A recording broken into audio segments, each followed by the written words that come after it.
स्वागत है आप सभी का आपके अपने चैनल एसएडबी में। और हम लोग इस वीडियो में आज देखेंगे क्लास 9th के हिस्ट्री सब्जेक्ट के 3rd चैप्टर के पार्ट 4 को। और इस 4th पार्ट में हम लोग देखने वाले हैं नाजी वर्ल्ड व्यू, यानी जो नाजीज थी, जो नाजीज्म चल रही थी जर्मनी में, उसका वर्ल्ड व्यू क्या है, मतलब किस तरह से लोग उसको जानते हैं, उसके बारे में देखते हैं। तो the crimes that Nazis committed were linked to a system of belief and set of practices। तो नाजी जो है वो क्या है, वो एक प्रकार का सिस्टम है, ठीक है, जो कि प्रैक्टिसेस वगैरह पे बिलीव करते हुए बनी है। Nazis ideology was synonyms with Hitler's world view है। वो जो हिटलर का वर्ल्ड व्यू है, जो जिस तरह से लोग हिटलर को जानते हैं, बिल्कुल उसी तरह से है, उसका सिनोनिम्स है नाजीज की आइडियोलॉजी। अकॉर्डिंग टू दिस, यानी क्या आइडियोलॉजी है, इसके अनुसार there was no equality between people but only है रेशियल हेरिटेज। यानी कि जो नाजीज आइडियोलॉजी है ना, वो ये कहती है कि भाई लोगों में जो है ना इक्वलिटी नहीं होनी चाहिए थी। क्यों नहीं होनी चाहिए थी? क्योंकि रेशियल हेरिटेज, तो मतलब रेशियल का मतलब वो होता है ना कि जैसे कि लोगों के रंग रूप के आधार पे, उनके क्वालिटीज़ के आधार पे उनको अलग कर देना, उनमें विभाजन कर देना, इक्वलिटी हटा देना, ठीक है। तो in this view blonde blue-eyed Nordic German Aryans were at the top while Jews were located at the lowest rung। तो देखिए इसके अनुसार जो नाजीज की आइडियोलॉजी थी उसके हिसाब से जो जिसके बाल ब्लॉन्ड होते थे, ब्लॉन्ड का मतलब होता है गोल्डन कलर का, ठीक है, जिसके बाल गोल्डन कलर के होते हो और जिसकी आंखें जो है ब्लू होती हो, ठीक है, वो जो है नॉर्डिक जर्मन आर्यन कहलाएगा और वही जो है टॉप पोजीशन पर है, ठीक है, सबसे उच्च श्रेणी में है एज ए रेशियल या कास्ट भी आप समझ सकते हैं। और जो ज्यूज हैं वो क्या है, वो सबसे ज़्यादा नीचे वाले रेस में आते हैं। They came to be regarded as an anti-race, the arch enemies of the Aryan। तो ये जो ज्यूज थे, इन लोगों को कहा जाता था कि ये लोग जो है एंटी रेस है, ठीक है, यानी रेस के दुश्मन है और जो है ये जो है बहुत बड़े दुश्मन है आर्यन के। आर्यन कौन? वही बाल ब्लॉन्ड होते थे और जिनकी आंखें जो है ब्लू होती थी, वो सब जो है नॉर्डिक जर्मन कहलाते थे, जो कि टॉप मोस्ट रेस में होते थे। All other colored people were placed in between depending upon their external features। और भी जो लोग थे ना, वो जो है एक्सटर्नल जिस तरह से उनके होते थे उस तरह से उनको माना जाता था। मतलब कोई भी हो वो, अगर उसके बाल ब्लॉन्ड हैं, उसकी आंखें ब्लू हैं, तो वो जो है नॉर्डिक जर्मन कैटेगरी में आता था और वही टॉप था। और बाकी सब लोग नीचे कैटेगरी के आते थे और उनसे लोग नफरत करते थे। लोग मानते थे कि वो ज्यूज हैं और वो उनकी कोई ज़रूरत नहीं है। Hitler's racism borrowed from the thinkers like Charles Darwin and Herbert Spencer। तो देखिए जो दो साइंटिस्ट हैं जैसे कि डार्विन है, चार्ल्स डार्विन और हर्बर्ट स्पेंसर, हिटलर जो है इनकी ही जो इन्होंने जो एक्सपेरिमेंट किए हैं, जो इन्होंने कहा है, कौन? डार्विन ने और हर्बर्ट स्पेंसर ने जो कहा है, उनकी बातों से जो है हिटलर एक अपने ही प्रकार का रैकिज्म बना लेता है, ठीक है, और उस तरह से लागू करने लगता है। जैसे डार्विन ने कहा था भाई कि यह एक नेचुरल साइंटिस्ट है कि who tried to explain the creation of plants and animals through the concept of evolution and natural selection. तो डार्विन ने क्या कहा है? डार्विन ने तो प्लांट्स पे, एनिमल्स को बताया है कि भाई जैसा उसको एटमॉस्फेयर मिलता है उस तरह से नेचुरल सिलेक्शन करके वो अपने आप को ढाल लेता है। तो जो हिटलर था उसने इनके ही इस एक्सपेरिमेंट को किस तरह से लेता है, देखिए। Herbert Spencer later added the idea of survival of the fittest. और बाद में तो डार्विन ने ये कहा था कि जो प्लांट होते हैं, जो एनिमल्स होते हैं, वो नेचुरल सिलेक्शन, नेचुरल एटमॉस्फेयर में ढल जाते हैं। और हर्बर्ट स्पेंसर ने क्या कहा था, बाद में एक आइडिया दिया था कि भाई वही जी सकता है जो फिटेस्ट है, जो हेल्दी है वही जी पाएगा, वही सर्वाइव कर पाएगा। तो इन दोनों के आइडिया से, एक्सपेरिमेंट से ना, ये हिटलर ने एक अलग ही अपना आइडिया निकाल दिया था कि only those species survived on the earth that could adopt themselves to changing climate condition. तो इनके हिसाब से वो ये सोचने लगे थे कि भाई वही लोग जीवित रह सकते हैं पृथ्वी पे जो क्लाइमेट कंडीशन को, बदलते हुए क्लाइमेट कंडीशन को झेल सकते हैं, सह सकते हैं। We should bear in mind that Darwin never advocate human intervention in what he thought was a purely natural process of selection. जबकि हम सभी जानते हैं कि भाई जो डार्विन है, उन्होंने किसी भी प्रकार की ह्यूमन इन्वेंशन की बात नहीं की है। वो साफ साफ ऐसा सोचते हैं कि भाई जो नेचुरल प्रोसेस होता है उसके हिसाब से लोग जो है अपने आसपास माहौल ढाल लेते हैं और रहने लगते हैं, ढल जाते हैं। However, his ideas were used by a racist thinkers and politicians to justify imperial rule over conquered people। तो जो इनके आइडियाज़ थे वो रेसिस्ट थे, जो ऐसी बातें करते थे कि भाई ये ब्लॉन्ड टाइप के हेयर वाले और ब्लू आइज़ वाले ये सब अच्छे होते हैं, बाकी सब नीचे जात के हैं, बहुत ख़राब है, गंदे हैं, किसी काम के नहीं है, ये तरह की जो बातें करते हैं ना उन्हें ही कहते हैं रेसिस्ट थिंकर्स। तो ऐसे लोग और जो पॉलिटिशियन थे, ठीक है, ये सब जो है लोग जो है लोगों पे कनकोर करने लगे और तमाम तरह की बातों को बताने लगे। The Nazis agreement was simple, लेकिन जो नाजिस का एग्रीमेंट था, जो उसकी बातें थी, जो उसकी शर्तें थी, वो बहुत ही सिंपल थी। क्या थी? The strongest race would survive and the weak ones would perish. Nazis का एग्रीमेंट था कि जो स्ट्रांग है वही केवल सर्वाइव कर पाएगा, बाकी लोग कमजोर लोग नहीं कर पाएंगे। The Aryan race was the finest, जो आर्यन की रेस थी, जो आर्यन की कैटेगरी थी, जो ब्लॉन्ड हेयर और ब्लू आइड वाले नॉर्डिक जर्मन थे, वो सब जो है फाइनेस्ट हैं, बहुत अच्छे हैं। It had to retain its purity, become stronger and dominate the world, और इसलिए ये हमें अपनी प्योरिटी को बना के रखें और स्ट्रॉन्गर बने और डोमिनेट कर दें पूरे वर्ल्ड में। पूरे वर्ल्ड व्यू के रूप में हम लोग पढ़ रहे हैं, तो वर्ल्ड लेवल पे जो है इस तरह की विचारधारा नाजिज्म रखती थी, आइडियोलॉजी रखती थी। The other aspect of Hitler's ideology related to the geopolitical concept of Lebensraum on living space. तो जो हिटलर की आइडियोलॉजी थी वो जियोपॉलिटिकल टाइप से थी। जियोपॉलिटिकल मतलब जैसे किसी के रहने की जगह, मतलब कहाँ पे कैसे उनको रखा जाए, तो वो जो है ना सबको अलग कर दिया। जो अच्छे अच्छे कैटेगरी के लोग थे उनको अलग रख दिया, जो उसके नॉर्डिक जर्मन आर्यन थे, और बाकी जो ज्यूज वगैरह थे उन सबको अलग कर दिया। इस तरह का वो जो है ना सब जो है लगाने लगा दिमाग में सबके।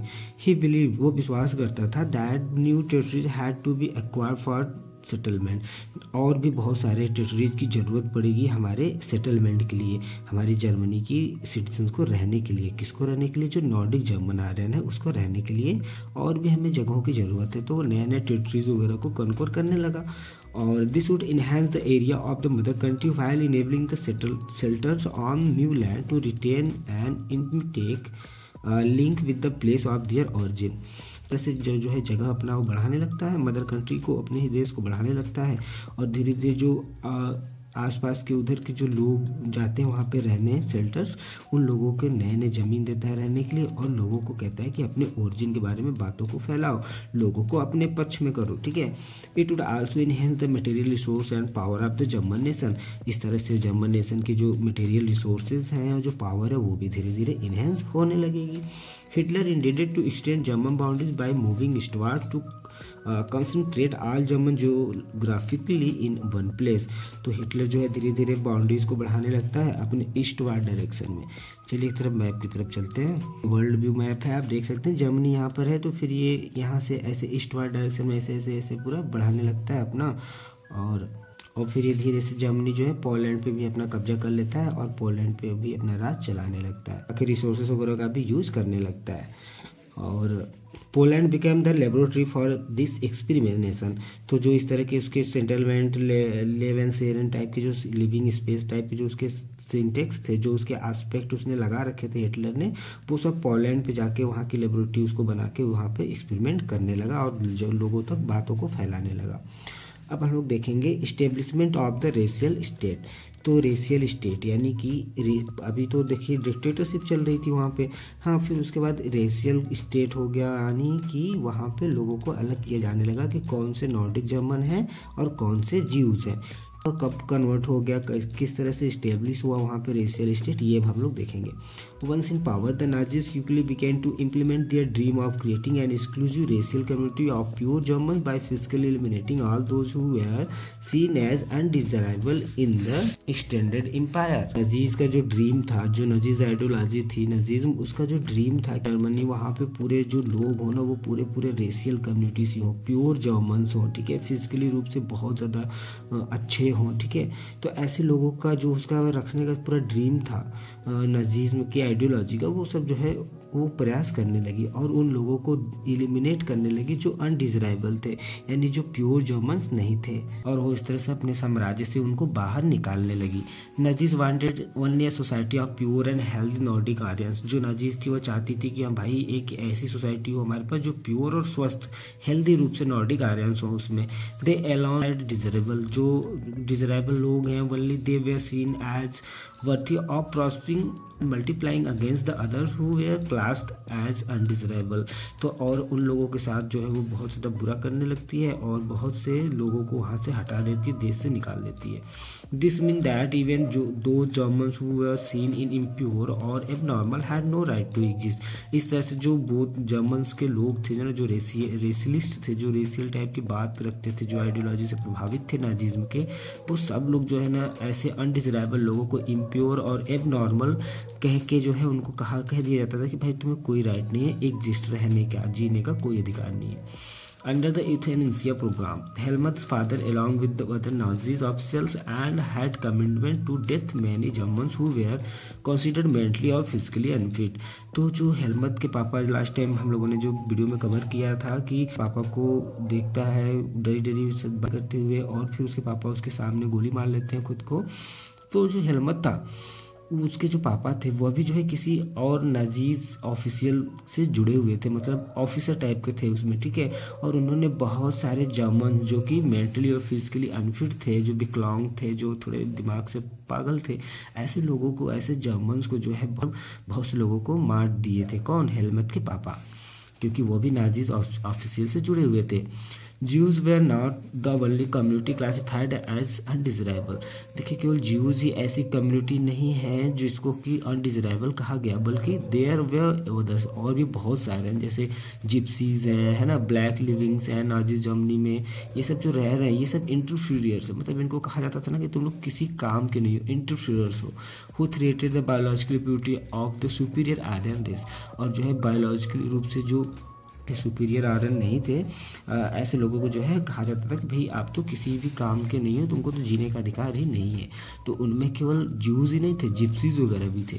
They were widely prosecuted means होता है मतलब उनको बहुत ज़्यादा कष्ट देना, इस तरह से मार देना, ठीक है, बहुत ज़्यादा बड़े।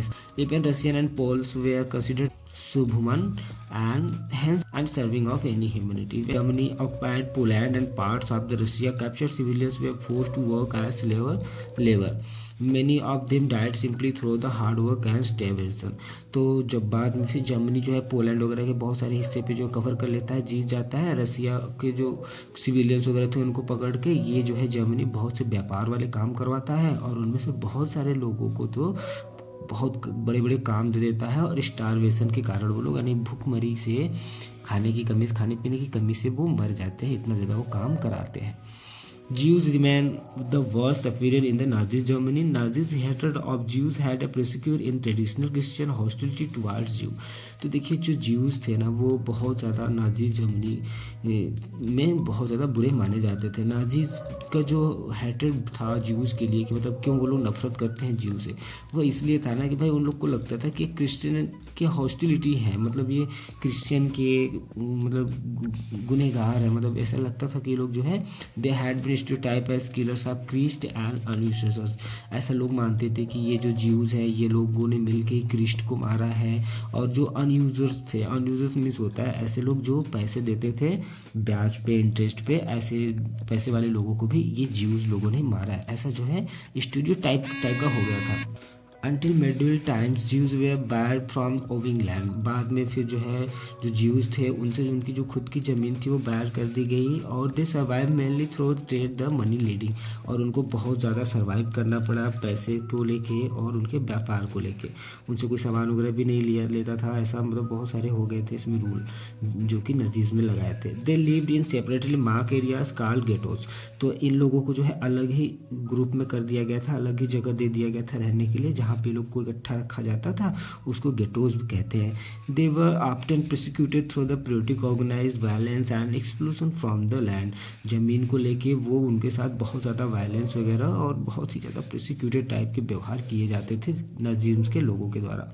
However, Hitler's hatred of Jews was based on pursued scientific theories of race, which held that conversion was no solution to the Jews' problem।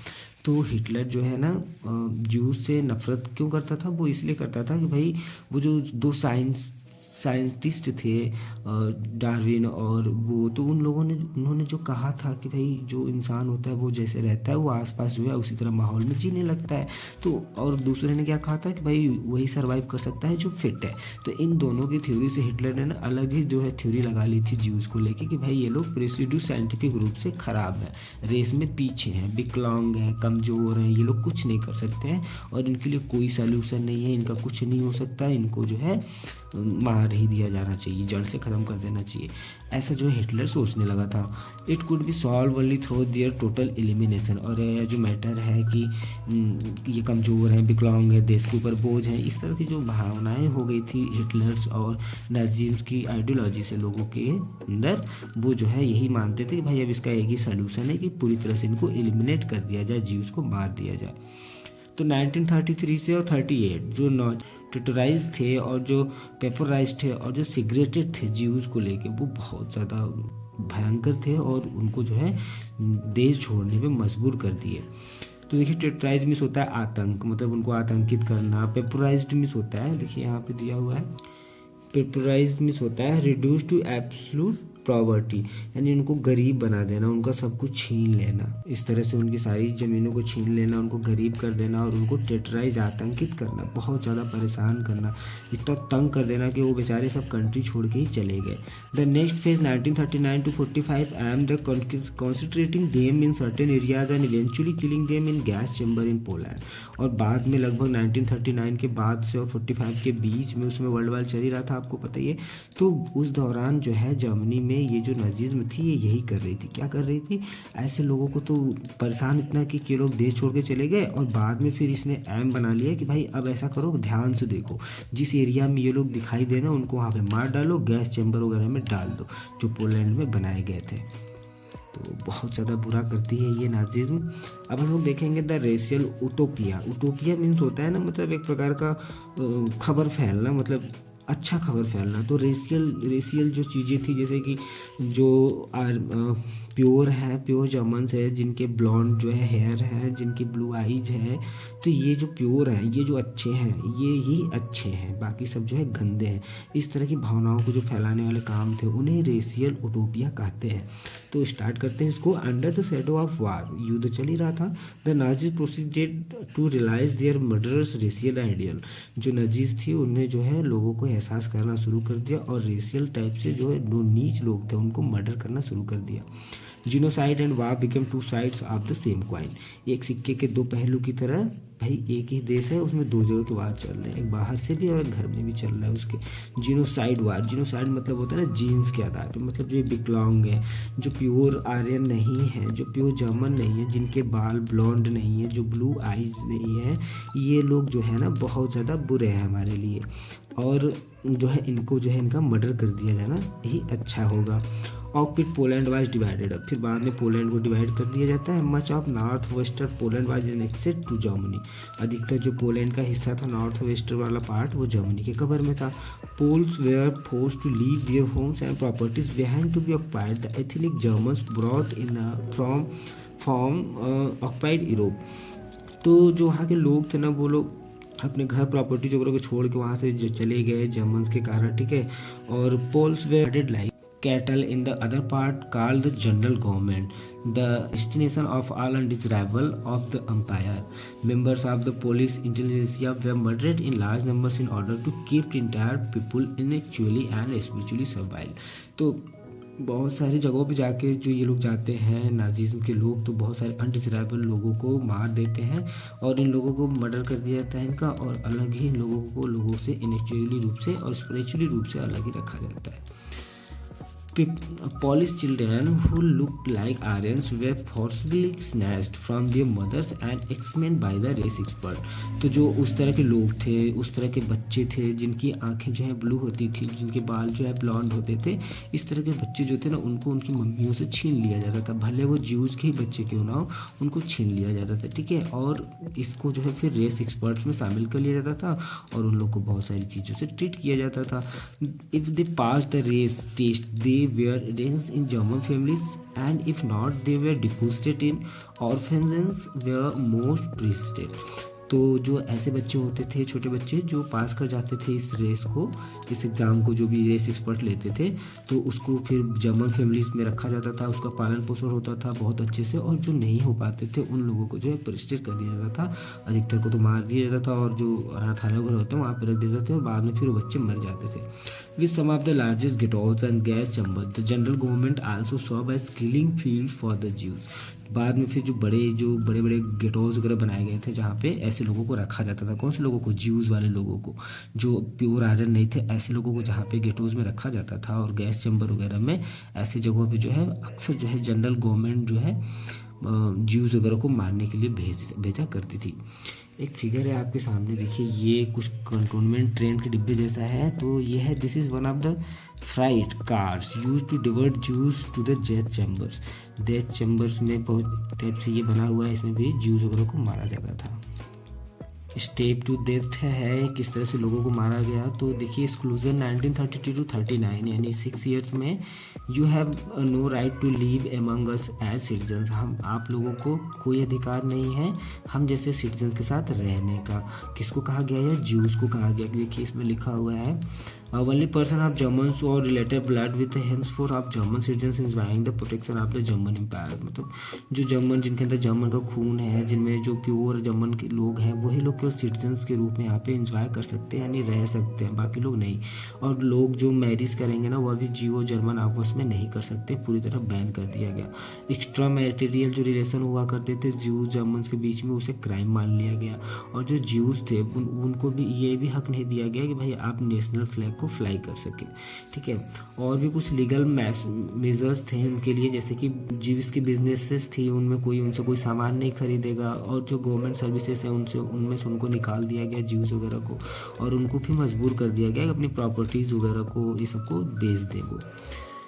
फिर बाद में वो लोग जब ऐसा नहीं करते थे तो फिर उन लोग को वेंडलाइज कर दिया जाता था, लूट लिया गया उन लोग का घर, ज़मीन, सब कुछ, और घरों पर अटैक कर दिया गया, सिनोजॉज बंद कर दिया गया उन लोगों का। और जो लोग थे बड़े नंबर में अरेस्ट किए गए नवंबर में लगभग। और 1938 तक जो है ना, ये पूरी तरह से रिमेंबर किया जाता है इसको, जो है नवंबर यह नाइट ऑफ ब्रोकन ग्लास के रूप में इसको याद किया जाता है। काफ़ी ज़्यादा फेयरलेस था। देखिए, सिनोज्यूज को तबाह कर दिया गया। देखिए, यहाँ पे लिखा हुआ है सिनोज्यूज बर्न। सिनोज्यूज मतलब होता है ना पूजा करने वाला स्थान, जैसे हिंदुओं के मंदिर होते हैं, मॉस्क्यू होते हैं मुसलमानों के, तो इस तरह से वो ज्यूज के भी थे, उनको सिनोज्यूज कहा जाता था। तो उन लोगों को, उन सब चीज़ों को भी तबाह कर दिया जाता है। सेकेंड स्टेज में हम लोग देखेंगे गेटोजाइजेशन। गेटोजाइजेशन मतलब उन लोगों को अलग से रहने का अधिकार देना, ठीक है। 1940 to 44 you have no right to live among us. आप लोग को हम लोग के साथ रहने का अधिकार नहीं है, आप लोग तो गेटोज में ही रहेंगे। तो सितंबर 1941 में ज्यूज को भी पूरी तरह से येलो स्टार दे दिया गया, और डेविड बांध दिया गया, उनके ब्रेस्ट वगैरह पे एक कपड़ा बांध दिया गया था, जिससे उनकी पहचान होती रहे कि भाई ये ज्यूज हैं, ठीक है। और इनको अलग ही रखा जाता था, जहाँ पर ये जाते थे इनसे कोई बात नहीं करता था, इनसे दूर रखने के लिए कहा जाता था। इस तरह की बहुत ज़्यादा, और उनको बहुत ज़्यादा परेशानी हुई। बाद में जो ये ज्यूज थे, जब इनसे कोई सामान ही नहीं खरीदेगा, कुछ लेगा ही नहीं, तो ये बहुत गरीब होते गए, और हाइजीन की समस्या इनमें आ गई, हंगर हो गया, स्टारवेशन हो गया, बहुत सारी बीमारियाँ लगी, और ये मर जाते हैं।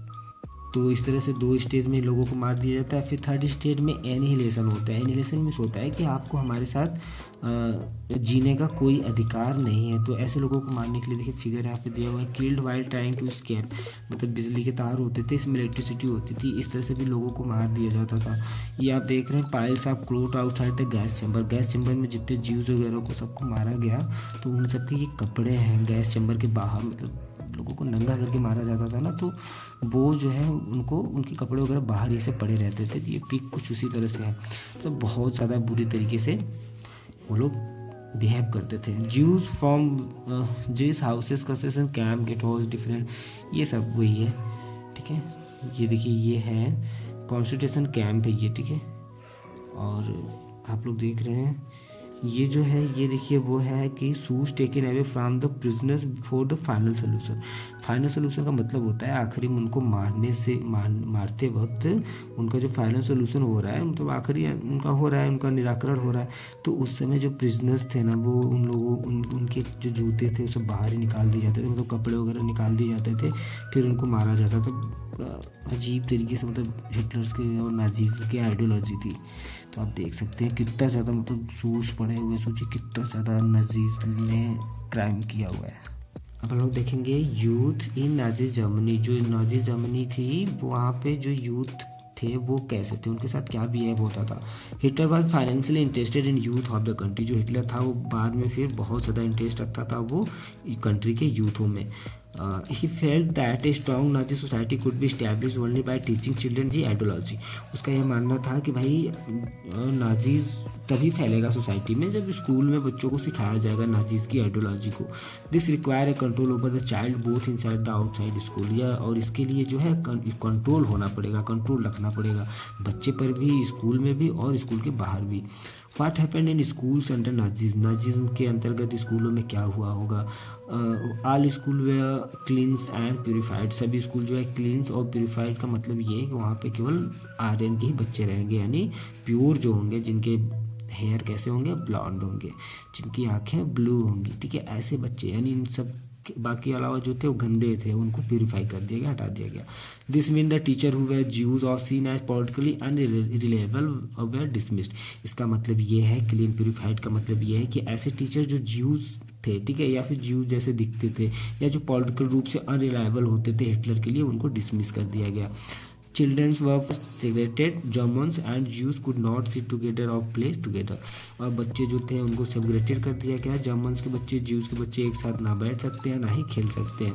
Subsequently undesirable children, Jews, the physically handicapped, gypsies were thrown out of school। जो ऐसे लोग थे जो सब्सटेंटली रूप से अनडिजायरेबल बच्चे थे, जिनके चाहे वो ज्यूज के रहे हों, जो फिजिकली रूप से विकलांग थे, ठीक है, या फिर जिप्सीज के रहे हों, ऐसे लोगों को जो है ना स्कूल से बाहर फेंक दिया गया। And finally in 1940s they were taking to the gas chambers. और बाद में फिर उन जो बाहर निकाले गए बच्चे थे 1940s में, उन लोगों को गैस चैम्बर वगैरह में मार दिया जाता है। Good German children were subjected to the process of Nazi schooling, a prolonged period of ideology training। जो गुड जर्मन बच्चे हुआ करते थे उनको बहुत अच्छे तरीके से सब्जेक्ट किया जाता था, उनके सब्जेक्ट हुआ करते थे नाजीज स्कूलिंग टाइम में या फिर बाद में जब उनको ट्रेनिंग दी जाती थी नाजीज की आइडियोलॉजी की। School text books were rewriting. जो स्कूल के बुक वगैरह थे चल रहे थे उनको फिर से रीराइट किया गया, छपवाया गया। Racial science was introduced to justify Nazis ideas of race. तो साइंस जो रेशियल साइंस था उन लोग का सब्जेक्ट, उसमें इंट्रोड्यूस कराया गया कि किस तरह से जो नाजीज है उसकी जो आइडियाज है वो किस तरह से जस्टिफाई करती है रेस को, यानी उसमें बताया जाता है पूरा आर्यन जर्मन है वो जो है अच्छे हैं, ऐसा उनको साइंस में इंट्रोड्यूस कराया जाता था। Stereotypes about Jews and popularized even thought math classes. ये देखिए मैथ क्लासेस में भी उनको पॉपुलराइज किया जाता था स्टीरियोटाइप से ज्यूज के और जो प्योर आर्यन थे, प्योर जर्मन थे, उनके बीच में, उनके खिलाफ, ठीक है, उनकी बातों को बताया जाता था कि कौन अच्छे हैं कौन बुरे हैं। Children were taught to be loyal and submissive, hate Jews and worship Hitler. बच्चों को यह सिखाया जाता था कि भाई आप लोग राजा हैं, लॉयल हैं और आप लोग को ज्यूज से नफरत करनी चाहिए और आपको हिटलर की पूजा करनी चाहिए। Even the function of sports was to nurture a spirit of violence and aggression among children. बच्चों में खेल के समय और मतलब एक तरह से वायलेंस टाइप का मतलब सीख, उनको शिक्षा दी जाती थी, ठीक है। हिटलर बिलीव करता था कि जो बॉक्सिंग है वही जो है बच्चों को आयरन हार्टेड बनाएगी और स्ट्रांग बनाएगी और मस्कुलिन बनाएगी, इसलिए उसने बॉक्सिंग वगैरह भी सब्जेक्टिव ग्रुप में रख दिया था। मतलब उसको लगता था कि भाई बॉक्सिंग करेंगे बच्चे तभी तो आयरन जैसे मजबूत बने और स्ट्रांग बनेंगे, मैस्कुलिन बनेंगे। Youth organisation were made responsible for the educating Germans youth in the spirit of national socialism. जो यूथ ऑर्गेनाइजेशन थी वो जो है रिस्पॉन्सिबल होती थी जर्मन के बच्चों को पढ़ाने के लिए, उनको नेशनलिज्म सिखाने के लिए। जो 10 ईयर्स के बच्चे हुआ करते थे वो जंगवोल्क में इंटर करते थे। जंगवोल्क क्या है? जंगवोल्क का मतलब है कि नाजीज यूथ का ऐसा ग्रुप जिसमें बच्चे 14 साल से कम होते। हैं, ठीक है। Below the 14 years age the group of childrens called Jungvolk. तो at 14 all boys had to join the Nazis youth organisation Hitler youth where they learn to worship war, glorify aggression and violence, condemn democracy and hate Jews, communist, gypsies and all those categorised as undesirable. तो देखिए 14 years तक के बच्चे जो है जंगवोल्क को join करते थे, जो 14 ईयर्स के एबव हो जाते थे वो हिटलर यूथ को ज्वाइन करते थे। होने के बाद उनको युद्ध वगैरह युद्ध की पूजा करना सिखाया जाता था, किस तरह से युद्ध से प्रेम करना चाहिए, ठीक है। ग्लोरीफाई किया जाता था अग्रेशन को, वायलेंस उनके अंदर भरा जाता था, अपनी डेमोक्रेसी को कंडेमेंट किया जाता था, ज्यू से नफरत वाली बातें भरी जाती थी, चाहे वो कम्युनिस्ट हो चाहे जिप्सीज हो, इन सबको, या फिर जो अनडिजरेबल है इन सबको अनडिजरेबल है ऐसा सिखाया जाता था, समझाया जाता था। After a period of rigorous ideological and physical training, they joined the labor service, usually at the age of 18। तो 18 ईयर्स के होते होते इन लोग को लेबर सर्विस वगैरह भी कराई जाती थी, मतलब वहाँ पे जाके वो बहुत सारे काम करते थे, जैसे कि मान लीजिए आर्मी की फोर्स है, वहाँ पे बहुत सारे काम होते थे, तो लेबर वर्क के तौर पे उनको फिर रखने लगा जाता था, और बहुत सारे नाजीज ऑर्गेनाइजेशन में भी उनको काम दिया जाता था लेबर के तौर पे। The youth league of the Nazis was founded in 1922। जो 1922 ईयर था उसी समय जो है नाजीज का जो है यूथ लीग फॉर्म हुआ था, जिसको हिटलर भी कहा जाता है। 4 years later it was rename Hitler youth. 4 साल बाद जो है 26 में इसको रीनेम कर दिया जाता है और इसका नाम हिटलर यूथ पड़ जाता है। To unify the youth movement under the Nazis control all over youth organisations were symmetrically dissolve and finally ban. तो बाद में जितने भी इसके अलावा जो थी ऑर्गेनाइजेशंस थी इन सबको सिमेट्रिक रूप से बंद कर दिया गया और बैन लगा दिया गया कि अब इसके अलावा कोई भी ऑर्गेनाइजेशन नहीं रहेगा। का है देखिए यहाँ पे है Jewish childrens arriving at the death factory to be gassed. ये जर्मनी में रहने वाले बच्चे हैं जो कि ज्यूइश के बच्चे हैं, और इनकी आंखें ब्लू नहीं है, इनके बाल ब्लंडेड नहीं है, और इसलिए इनको जो है डेट करार दिया गया है, मार दिया जाएगा और इनको फैक्ट्री ले जाया जा रहा है गैस चैम्बर में। ये एक बच्चा है जो छोटा है और ये जर्मन कैटेगरी से बिलोंग करता है, प्योर कैटेगरी से, इसलिए इसके हाथों में फ्लैग है कुछ इस तरह से। और ये वो बच्चे हैं डिजराइबल चिल्ड्रेंस हैं जो हिटलर जो है बहुत ज़्यादा इनको देखना चाहता था, मल्टीपल संख्या में इनको देखना चाहता था। हिटलर चाहता था कि सब जो है ना पूरा का पूरा एकदम प्योर हो, मतलब फिट, मतलब अलग ही टाइप का वो चाहता था सब। तो अब नेक्स्ट हम लोग देखने वाले हैं नाजीज कल्ट ऑफ मदरहुड। तो मदरहुड नाजीज ने किस तरह से मदरहुड को एक्सप्लेन किया है, तो देखिए कहता है कि children in Nazi Germany way repeatedly told that women were radically different from men। जो चिल्ड्रन है जो बच्चे हैं नाजी जर्मनी में वो जो है बताते हैं कि जो वीमेन है ना वो रेडिकल रूप से जो है डिफरेंट है मेन की तुलना में। The fight for equal rights for main and women that had become part of democratic struggles everywhere was wrong and it would destroy society. तो जो इक्वलिटी की जो फाइट थी मेन एंड वीमेन के बीच में जो है बहुत ज़्यादा डेमोक्रेटिक स्ट्रगल हर जगह जो है फैल गया था, यह गलत था, यह जो है सोसाइटी को डिस्ट्रॉय करता है, ऐसा जो है नाजी जर्मनी थी उसने सभी बच्चों को बताना शुरू किया। While boys were thought to be aggressive, masculine and steel-hearted, girls were told that they became too good mothers and rear pure blooded Aryan children. और देखिए एक तरफ बच्चों को जहाँ पे यह सिखाया जाता था कि आपको एग्रेसिव होना है, आपको मैस्कुलिन होना है, आपको स्टील हार्टेड होना है, वहीं दूसरी तरफ गर्ल्स को यह बताया जाता था कि भाई आपको अच्छी माँ बनना है, अच्छा माँ बनना है, ठीक है, गुड मदर्स बनना है, और आपके अंदर रियर प्योर ब्लडेड होने चाहिए, है ना, और आर्यन के ही बच्चे आपको होने चाहिए। ऐसा नहीं कि आप हैं प्योर जर्मन और आपको बच्चे जीव्स के हो रहे हैं ना, ऐसा नहीं होना चाहिए, ऐसा बैन मतलब ये सब बताया जाता था। Girls had to maintain the purity of the race. Girls को अपनी प्योरिटी को कि भाई वो जर्मन से हैं, प्योर जर्मन से, उसको प्योरिटी को बना के रखना है। डिस्टेंस देमसेल्फ फ्रॉम जीव से आपको दूरी बना के रखनी है। Look after at the home, घर का देखभाल करिए। And teach their children Nazis value, और अपने बच्चों को जो है नाजीज की वैल्यू को समझाइए। They had to be the bearers of the Aryan culture and race, और उनको ये भी कहा जाता था कि उनको भाई बेयर करना होगा, सहना होगा, अपनाना होगा आर्यन के कल्चर और रेस को। इन 1933 हिटलर से 33 में हिटलर ने कहा कि in my state the mothers is the most important citizen. जो माँ है वो बहुत ज़्यादा महत्वपूर्ण सिटीजन्स के रूप में है। But in Nazi Germany all mothers were not treated equally. लेकिन नाजीज जर्मनी में जितने भी माँ हैं उनको एक समान ही ट्रीट नहीं किया जाएगा, हो सकता है किसी को पनिशमेंट मिल जाए। तो women who bore racially undesirable children were punished and those who have produce racially desirable children were awarded. तो उसने ये कहा कि भाई देखिए, जर्मनी में सभी माँ बहुत ज़्यादा महत्वपूर्ण मायने रखती हैं जर्मनी के लिए, तो नाजी जर्मनी में सभी महिलाओं को, सभी माताओं को एक साथ ही ट्रीट नहीं किया जाएगा। और वो कैसे होगा, किस आधार पे? तो भाई जो लोग डिजरेबल चिल्ड्रन यानी प्योर आर्यन, जर्मन आर्यन, जिनके बाल जो है ब्लेंडेड हो, जिनकी आईज वगैरह ब्लू हो, ऐसे बच्चों को जो जन्म देंगे ना, ऐसे लोगों को अवार्ड मिलेगा, ठीक है। और जो ऐसे लोगों को जन्म नहीं देगी ना, उसको पनिश किया जाएगा। They were given for favour treatment in hospitals and were also entitled to the concession in shops and on theatre tickets and railway. तो प्योर आर्यन को जन्म देगी माँ, उसको जो है बहुत सारे ट्रीटमेंट भी हॉस्पिटल में मिलेंगे, बहुत सारी सुविधाएं भी मिलेंगी, है ना। और उसको बहुत सारे शॉप्स वगैरह पे कंसेशन मिलेगा, छूट मिलेगा, ठीक है।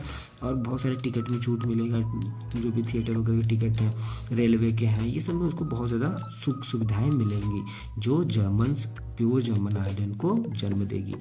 To encourage women to produce many children, honour crosses were awarded. तो इंकरेज करती थी कि भाई तुम अधिक से अधिक बच्चे पैदा करो, ऐसे लोगों को जो है क्रॉस अवार्ड किया जाता था। और एक ब्रोंज का क्रॉस दिया जाता था जो भी माताएं 4 बच्चों को जन्म देती थी, और जो 6 बच्चों को जन्म देती थी उसको सिल्वर मिलता था, सिल्वर क्रॉस, ठीक है। और जो 8 से ज़्यादा देती थी बच्चों को जन्म, वो उनको जो है गोल्ड का वो मिलता था, गोल्ड क्रॉस मिलता था। तो देख रहे हैं आप लोग, हिटलर किस तरह से मतलब मल्टीपल नंबर्स में देखना चाहता था प्योर आर्यन को। All Aryan women who deviated from the prescribe code of conduct were publicly commendably punished. जो भी लोग इस बात को नहीं मानती थी, वो इन वीमेन को जो है पब्लिकली रूप से सबके सामने बहुत बुरी तरीके से पनिश किया जाता था। Those who maintain contact with Jews, Poles and Russian were paraded through the town with shaved heads, black neck faces and play cards hanging around their necks announcing I have salute the honor of the nation। तो ऐसी महिलाएं जो उनकी बातों को नहीं मानती थी, जो ज्यू से कांटेक्ट में रहती थी, पोल से या फिर रशियन से कांटेक्ट में रहती थी, ऐसे लोगों के बाल मुड़वा दिए जाते थे, सेव कर दिए जाते थे, ठीक है। और ब्लैक नेट फेस को काला कर दिया जाता था, और उनके गले में कुछ कार्ड वगैरह टाइप का लटका दिया जाता था। उसमें लिखा होता था कि I have salute the honour of nation, मैंने राष्ट्र का अपमान किया है। मैंने रिसीव जेल, बहुत से लोगों को तो जेल भेज दिया गया, एंड बहुत से लोगों को तो उनके पतियों से, उनके परिवारों से भी दूर रखा गया, और उनके परिवार लोग भी उनको त्याग दिए कि भाई ये तो क्रिमिनल ऑप्शन है, ये तो गलत किया तुमने, क्यों ज्यूज से संपर्क रखा, जानते ही है। तो उस वजह से भी उनको उन सबसे दूर होना पड़ा। अब देखेंगे हम लोग द आर्ट ऑफ प्रोपेगेंडा, लेकिन नेक्स्ट वीडियो में। वीडियो कैसा लगा बताइएगा, वो सब्सक्राइब कर लीजिएगा, अभी तक नहीं किए हैं, चैनल पे नए हैं तो प्लीज़ चैनल सब्सक्राइब कर लीजिए, और मिलते हैं आपसे नेक्स्ट वीडियो में। Thank you.